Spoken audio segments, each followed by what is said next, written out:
Que el Dios Todopoderoso, el Dios Altísimo de los cielos le bendiga, amigos, queridos, hermanos que se encuentran en sus hogares.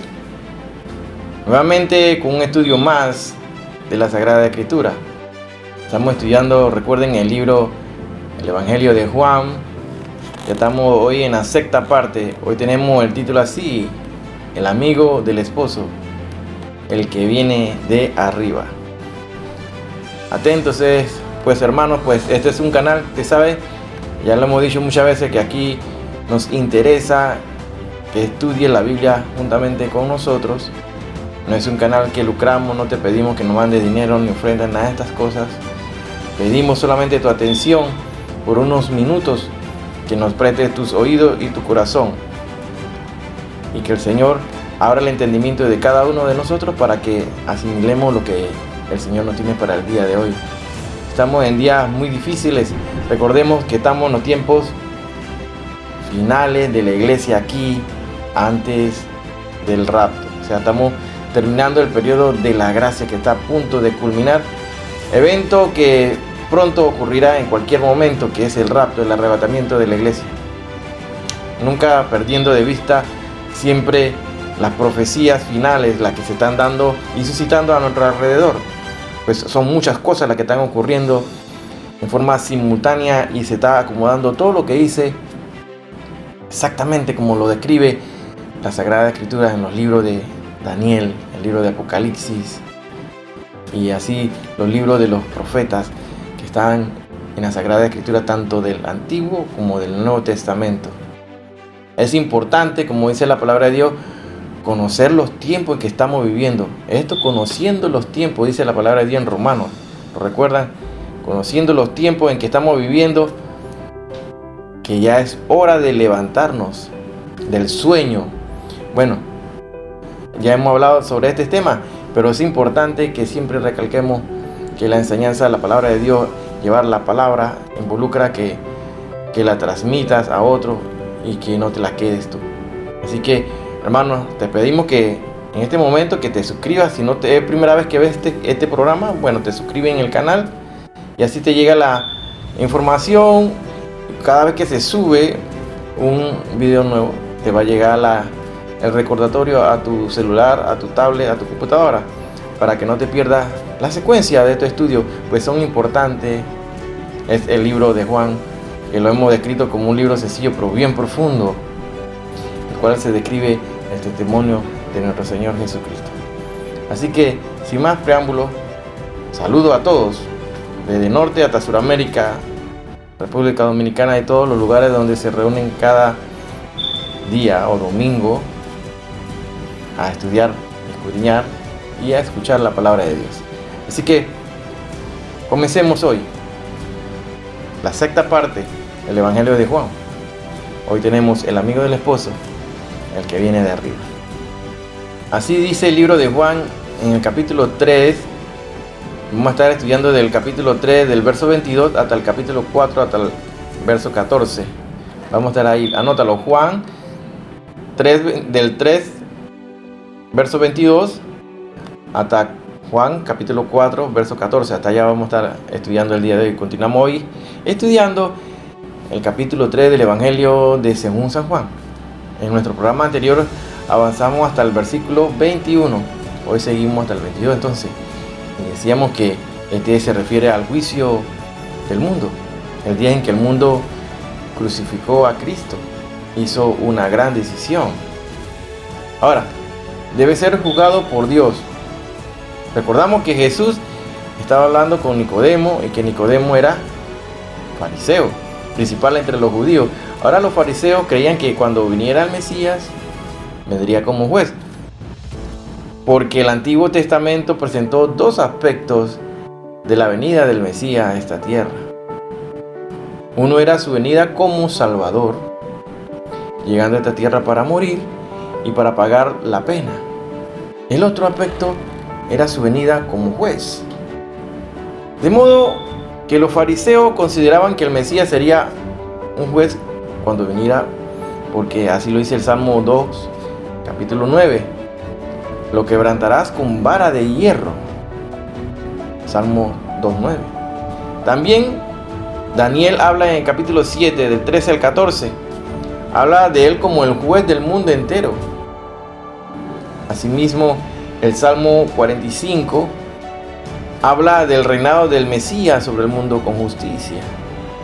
Ahora, el profeta Isaías en el capítulo 11, en los versos del 3 al 5, dijo también: juzgará con justicia. ¿Y qué? Será la justicia cinto de sus calderas. Y más adelante, el capítulo 42, Isaías volvió a mencionar su juicio con justicia. Así que, por todo esto, los fariseos habían llegado a la conclusión de que el Mesías sería un juez cuando viniera. Pero el Señor Jesús le dijo con suma claridad a Nicodemo que Dios no había enviado a su Hijo por primera vez para juzgar al mundo, sino para que el mundo fuese salvo por Él. Y la palabra que se traduce aquí por mundo, lo dijimos en el programa anterior, es la palabra cosmos, lo cual quiere decir que el propósito redentor de Dios abarca al mundo entero. No vino para condenar ni para juzgar el mundo, sino para salvarlo. En Cristo, entonces no hay ninguna condenación para aquellos que no creen en Cristo, en cambio ya están condenados.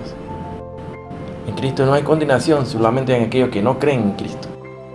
Pues ya están listos, están condenados. Ahora, hay muchos que piensan hoy en día que el mundo está en una etapa de prueba. Creen que Dios está sometiendo al mundo a un proceso judicial.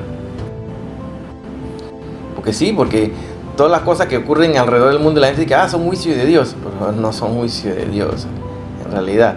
Pero la realidad es que el mundo está perdido. Usted y yo estamos viviendo en un mundo actualmente que está perdido.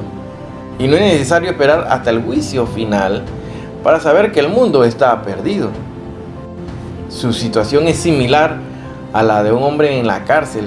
Ya lo habíamos mencionado anteriormente, el que se pregunta a sí mismo si está o no está dispuesto a aceptar un indulto o perdón. Y así es el evangelio hoy en día. El evangelio no es decirle a un hombre que está siendo juzgado, él ya está condenado. Él ya está en la cárcel esperando la muerte, la pena máxima. Pero el evangelio le dice aquí que hay una oferta de perdón. Esta opción que nos da Cristo. La pregunta de mayor importancia es entonces si aceptarás o no el perdón. Entonces, así lo habíamos dicho la semana pasada. El evangelio es para salvar a los que ya están perdidos. Escúcheme. El evangelio es para salvar a los que ya están perdidos.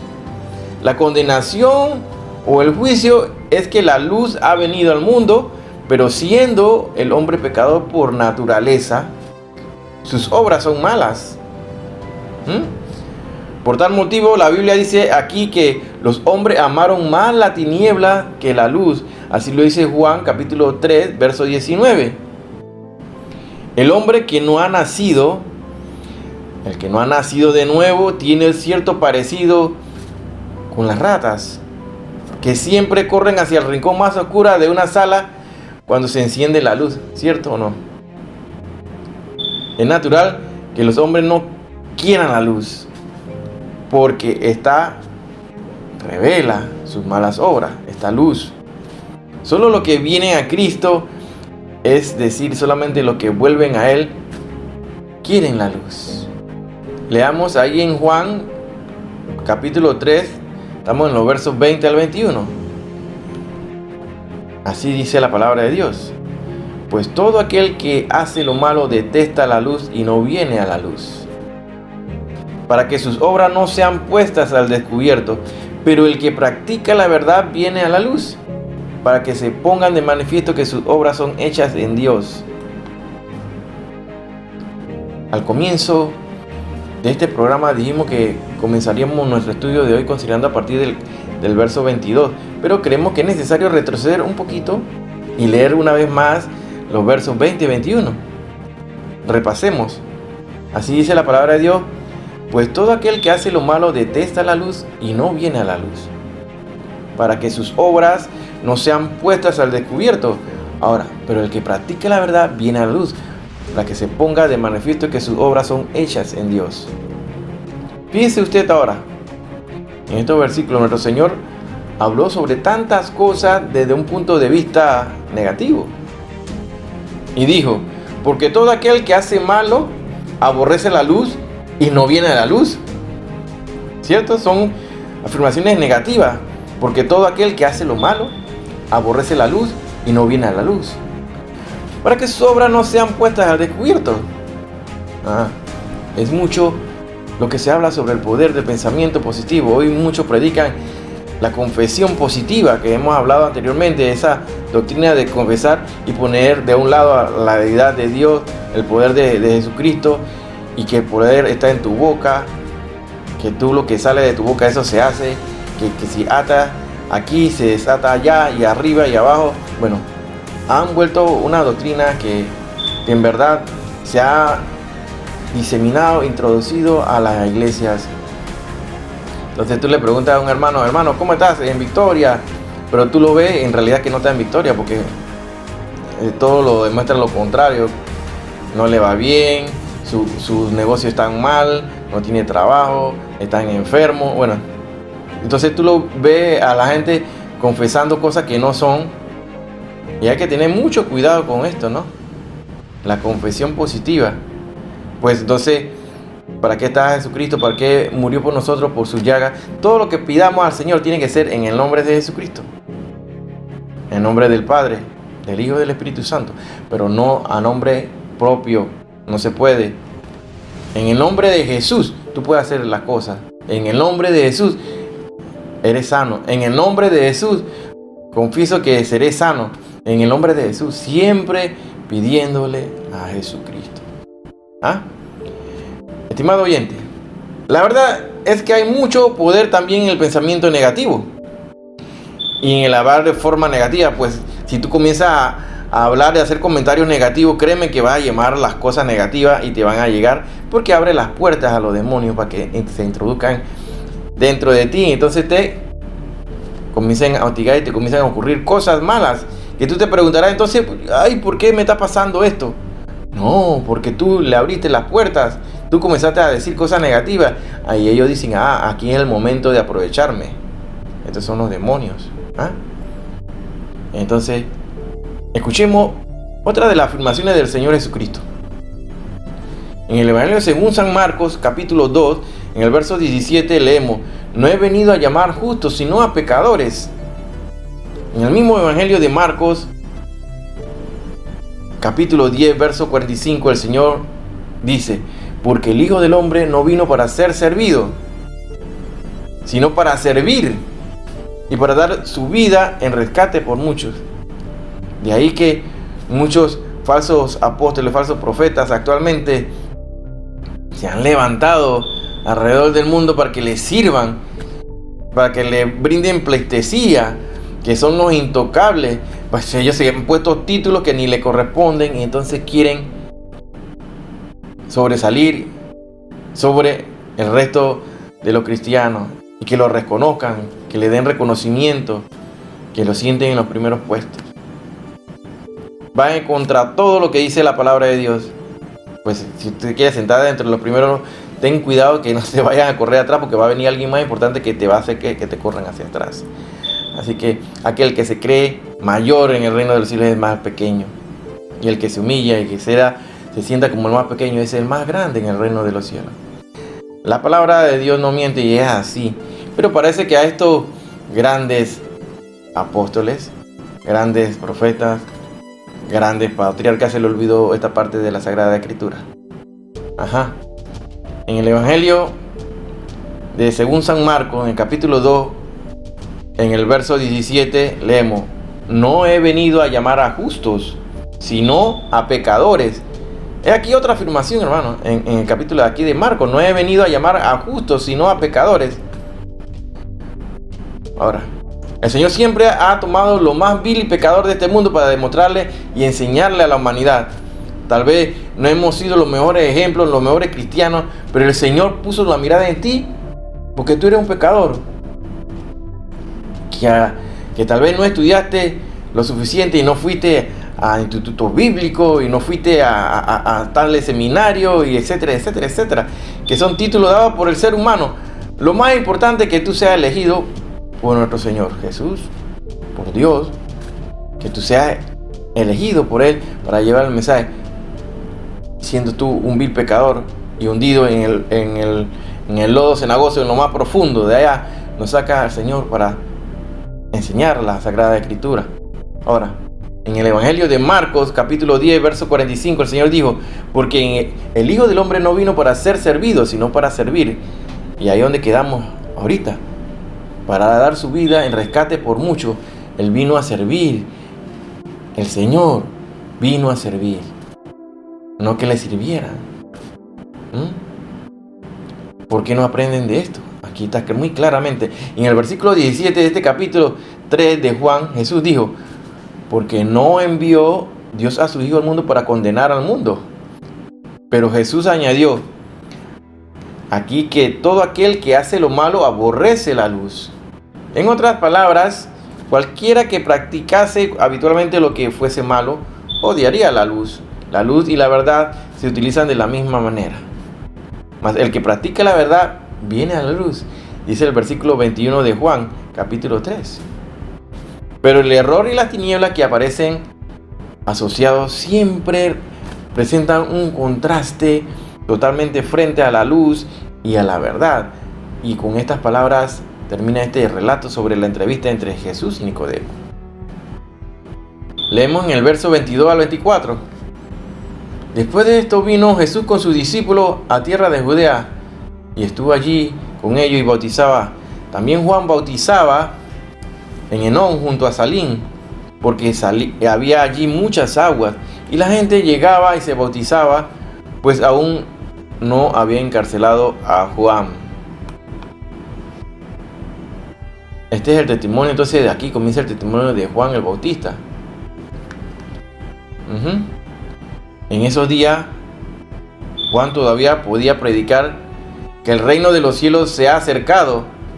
Recuerden lo que dice el libro de Mateo, capítulo 3, verso 2. Pues fue después de la tentación del Señor que Juan fue encarcelado. Esto es lo que cuentan los otros evangelistas. Continuemos ahora en los versículos 25 y 26 de este capítulo 1. Entonces se produjo una discusión entre los discípulos de Juan y algunos judíos acerca de la purificación. Y vinieron a Juan y le dijeron: Rabí, el que estaba contigo al otro lado del Jordán, de quien tú diste testimonio, él también bautiza y todos van a él. Esta es una declaración muy interesante. Nos imaginamos que los discípulos de Juan estaban algo celosos y envidiosos de la popularidad que comenzaba a crecer Jesús. Parecieron surgir ideas, parecieron sugerir a Juan que ni aún debía mencionar el nombre de Jesús, implicando que en principio había sido un error haber dado testimonio de él, porque ahora todos se iban a Jesús. Pero observemos la reacción de Juan el Bautista. Él hizo una declaración muy clara y demostró que no tenía nada de envidia en su corazón. Así dice ahora Juan, en capítulo 3, versos 27 al 30. Respondió Juan: no puede el hombre recibir nada menos que le sea dado del cielo. Vosotros mismos me sois testigos de que dije: yo soy el Cristo, sino que soy enviado delante de él. Pongan atención, yo no soy el Cristo. Yo no soy el Cristo, sino que soy enviado delante de él. El que tiene a la esposa es el esposo, pero el amigo del esposo, el que está a su lado y lo oye, se goza grandemente de la voz del esposo. Por eso mi gozo está completo. Es necesario que él crezca y que yo disminuya. Y aquí una declaración muy importante y difícil y no se puede evadir. Estimado amigo que me escucha, Juan el Bautista era el último de los profetas del Antiguo Testamento. La verdad es que él no pertenecía a la era de la iglesia. Esto lo aclaro con las palabras: el que tiene la esposa. ¿Quién era la esposa? La respuesta de la iglesia. El que tiene la esposa es el esposo, dijo Juan. Entonces, ¿quién era Juan? Él era el amigo del esposo, ¿cierto? Es verdad que él estará presente en la cena de la boda del Cordero, pero él no formaría parte de la iglesia.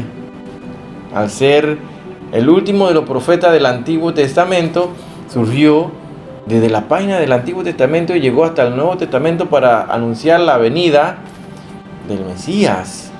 Juan, pues, respondió en el verso 27: no puede el hombre recibir nada a no ser que le sea dado del cielo. Esta verdad se repite una y otra vez en la Escritura. El Señor Jesús mismo dijo en el capítulo 6 de este Evangelio de Juan, en el verso 65: ninguno puede venir a mí si no le es dado del Padre. Cuán grandes son estas declaraciones. Y luego Juan dijo que era necesario que Jesús creciese, pero que él disminuyese. Su ministerio entonces iba llegando a su fin. Así dice, y continuamos leyendo en Juan, vamos a leer del verso 31 al 36. El que viene de arriba está por encima de todos. El que es de la tierra es terrenal y habla de las cosas terrenales. El que viene del cielo está por encima de todos, y de lo que han visto y oído testifica, pero nadie recibe su testimonio. El que recibe su testimonio, ese atestigua que Dios es veraz, porque aquel a quien Dios envió, las palabras de Dios habla, pues Dios no da el Espíritu por medida. El Padre ama al Hijo y ha entregado todas las cosas en su mano. Y el que cree en el Hijo tiene vida eterna, pero el que se niega a creer en el Hijo no verá la vida, sino que la ira de Dios está sobre él. Claramente lo vemos aquí en estos versos. La ira de Dios está sobre él, aquel que se niega a creer en el Hijo. ¿Quién? En Jesucristo. Juan expuso con toda claridad que el Señor Jesucristo era superior y presentó este maravilloso testimonio sobre el Señor Jesucristo. El que cree en el Hijo tiene vida eterna. La tiene ahora mismo, estimado amigo. Esta verdad no se puede expresar en forma más clara. Es evidente que Juan, el Bautista, predicó el Evangelio. Proclamó que todos los seres humanos están perdidos sin Cristo, pero que pueden tener vida eterna por la fe en Cristo. Qué testimonio elocuente de aquel mensajero, ¿no? Qué gran testimonio sobre el Señor Jesucristo. Definitivamente. Y así concluye nuestro estudio aquí en este capítulo 3 del Evangelio según San Juan. De tal manera que ahora llegamos al capítulo 4 de Juan. Vamos a leer ahora del verso 1 al 3. Este capítulo narra uno de los incidentes más importantes en la vida del Señor Jesucristo. Se encuentra este escenario donde Jesús se encuentra con esta mujer samaritana. Comencemos pues leyendo los primeros 3 versículos de este capítulo 4. Así dice: cuando pues el Señor supo que los fariseos habían oído decir: Jesús hace y bautiza más discípulos que Juan, aunque Jesús no bautizaba sino sus discípulos, salió de Judea y se fue otra vez a Galilea. Al parecer, esto sucedió inmediatamente después del encuentro entre Jesús y Juan el Bautista en el capítulo 3. Probablemente esto ocurrió cerca del 27 del mes de diciembre, cuando Juan el Bautista ya estaba en la cárcel. Creemos que cuando Juan fue encarcelado, Jesús salió de Judea y regresó a Galilea. ¿Por qué salió de Judea?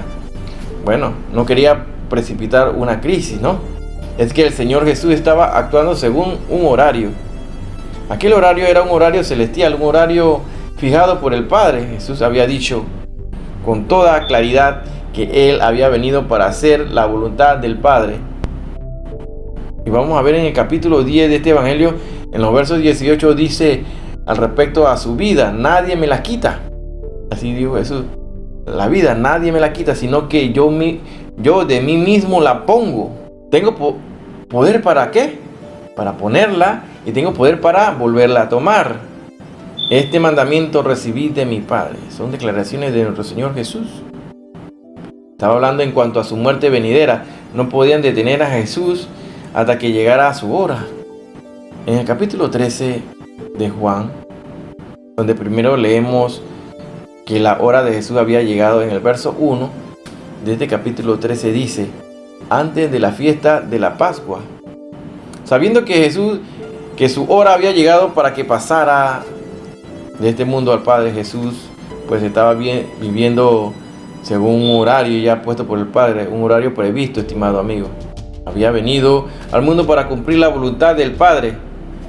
Es por esto que Jesús se fue otra vez a Galilea. Regresó donde estaba su centro de operaciones, probablemente en la ciudad de Capernaum. Dice Juan, capítulo 4, verso 4.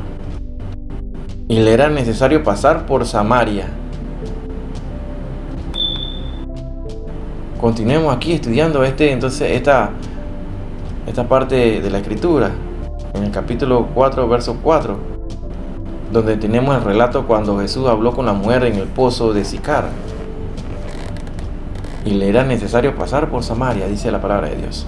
Aquella palabra, le era necesario, nos llama mucho la atención. ¿Por qué le era necesario?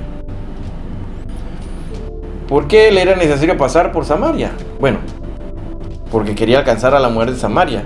Escuchemos sus palabras en el versículo 34. Mi comida es que haga la voluntad del que me envió y que acabe su obra. Le era pues necesario pasar por Samaria, porque esa era la voluntad de su padre. Al parecer, su destino era Caná de Galilea, aquel lugar donde había transformado el agua en vino. ¿Lo recuerdan?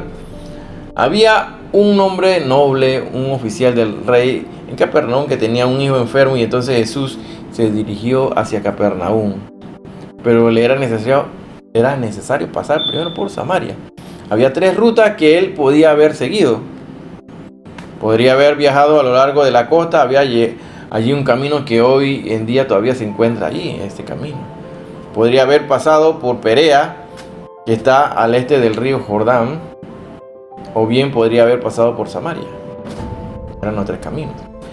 El historiador Flavio Josefo nos dice que aunque la ruta más directa era la que pasaba por Samaria, los judíos no la utilizaban debido a la antipatía que se vivía entre los judíos y los samaritanos.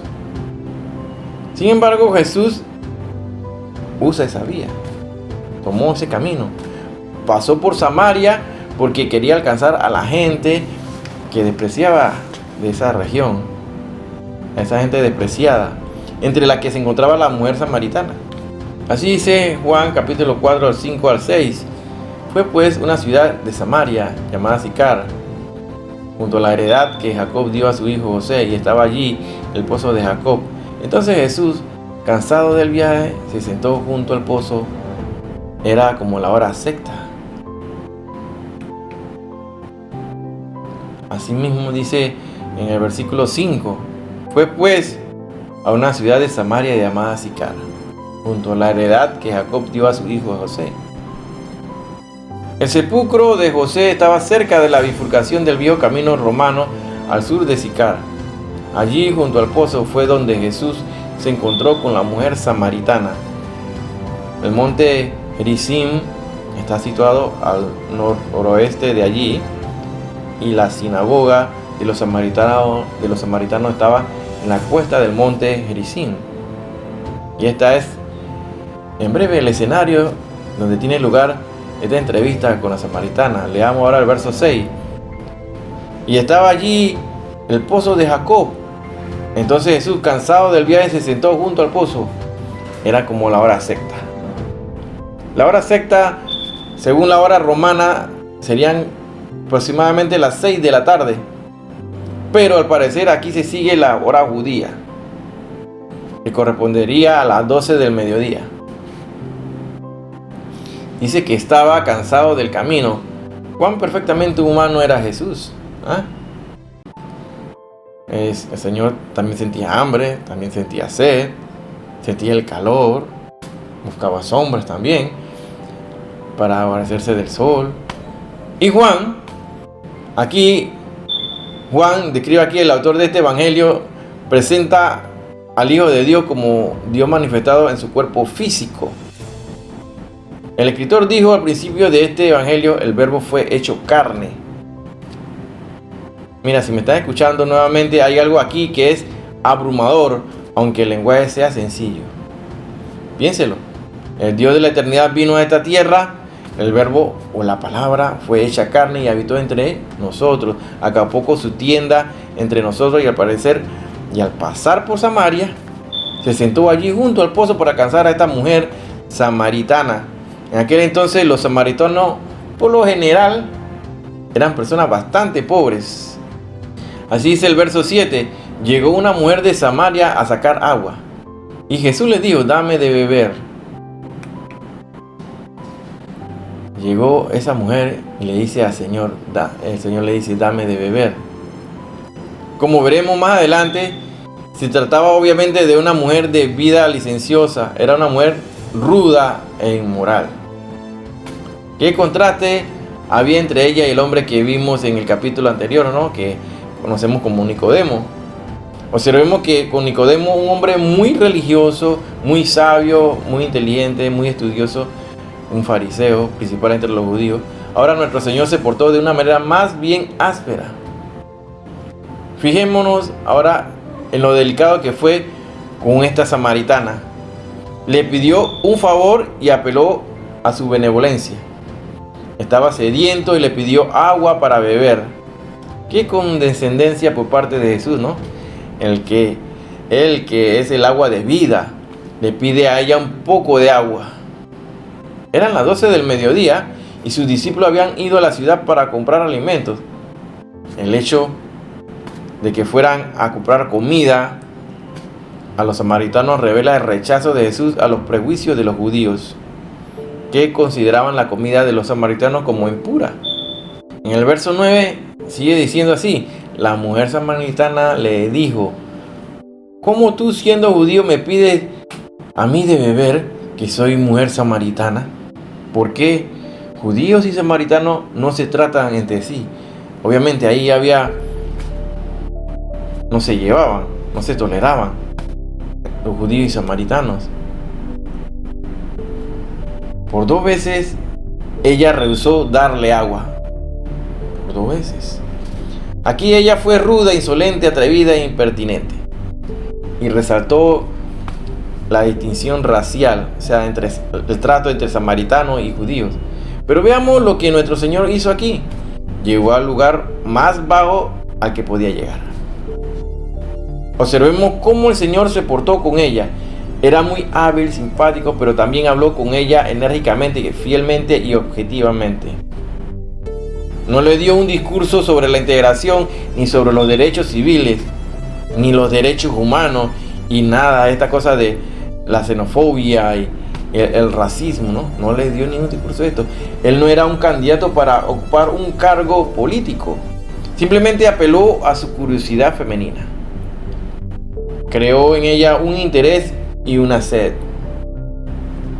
Leamos el verso 10. Respondió Jesús y le dijo, si conocieras el don de Dios y quién es el que te dice, dame de beber, tú le pedirías y él te daría agua viva. Aquí vemos cómo Jesús despertó su curiosidad e inmediatamente ella cambió de actitud. Ahora leamos los versos 11 y 12. Estamos en el capítulo 4, recuerden. La mujer le dijo, Señor, no tiene con qué sacarla y el pozo es hondo. ¿De dónde pues tiene el agua viva? ¿Acaso eres tú mayor que nuestro padre Jacob, que nos dio este pozo del cual bebieron él, sus hijos y sus ganados? En el verso 13 y 14 dice, Jesús le contestó, cualquiera que beba de esta agua volverá a tener sed, pero el que beba del agua que yo le daré no tendrá sed jamás, sino que el agua que yo le daré será en él una fuente de agua que salte para vida eterna. La mujer entonces le llamó Señor, tratamiento que antes había omitido y se había referido con respeto al Señor, a Jesús. Hasta ese momento ella había sido atrevida y descortés, pero ahora había una diferencia. Sin embargo, la cuestión era que esta mujer todavía estaba pensando solo en lo físico y por esto su mente no podía elevarse más allá del nivel del agua en el pozo. También podemos ver que ella se identifica como descendiente de Jacob y lo hizo intencionalmente, ya que racialmente los samaritanos eran descendientes de Jacob, que habían concertado matrimonios mixtos con pueblos del norte a continuación de la cautividad babilónica de Israel en el año 721 a.C. Pero notemos lo que Jesús le respondió aquí en los versos 13 y 14 del capítulo 4 de Juan. Jesús le contestó: cualquiera que beba de esta agua volverá a tener sed, pero el que beba del agua que yo le daré no tendrá sed jamás, sino que el agua que yo le daré será en él una fuente de agua que salte para vida eterna. Jesús aclaró aquí que no estaba hablando del agua del pozo de Jacob, sin duda alguna, solo la usó como un contraste, como un ejemplo. Hay multitudes hoy en día que, figurativamente hablando, acuden a las charcas del mundo buscando una satisfacción física, no una satisfacción espiritual. El agua del pozo requería un trabajo duro para obtenerla. En contraste, la fuente interior brotaría en abundancia como respuesta a la fe de aquella mujer. Era el agua de la vida. Estimado amigo, este verso resume el lema de nuestro programa que presentamos hoy, la fuente de la vida. Es nuestra oración que usted forme parte de este grupo de personas, de amigos que buscan esa agua espiritual, porque esta agua está a una disposición en este mismo momento, está a su disposición, a su alcance, y es en forma gratuita. Así lo da a nuestro Señor Jesucristo. Esto es gratis, no hay que pagar por esto. Mas por todas las cosas que son de Dios no se hacen mercadería. Nada de las cosas de Dios se pueden vender. No hagan mercaderías de la palabra de Dios. Hasta aquí es el estudio del día de hoy, hermanos, amigos. Espero que esto te ayude a tu crecimiento espiritual y que lo compartas con tus familiares, con tus amigos. No te quedes con estas enseñanzas, estos mensajes cortos. Transmítelo, pásalo a otros. Pues es necesario que ellos conozcan la verdad y que sepan que el evangelio que se brinda en forma gratuita es para salvación de lo más vil y perdido de este mundo, que somos nosotros los pecadores. El Señor se fijó en nosotros para levantarnos de donde estemos y llevar el evangelio al resto de la humanidad. Así que compártelo, suscríbete al canal y manda estos mensajes a todo lo que tú puedas. Ya estamos en los tiempos finales, pero hay que seguir escudriñando la Sagrada Escritura, pues allí está el alimento diario de nosotros. El cristiano verdadero se debe alimentar todos los días de la palabra escrita que está ahí, la Sagrada Escritura. Shalom Alejem. Nos vemos la próxima semana y si Cristo no ha venido.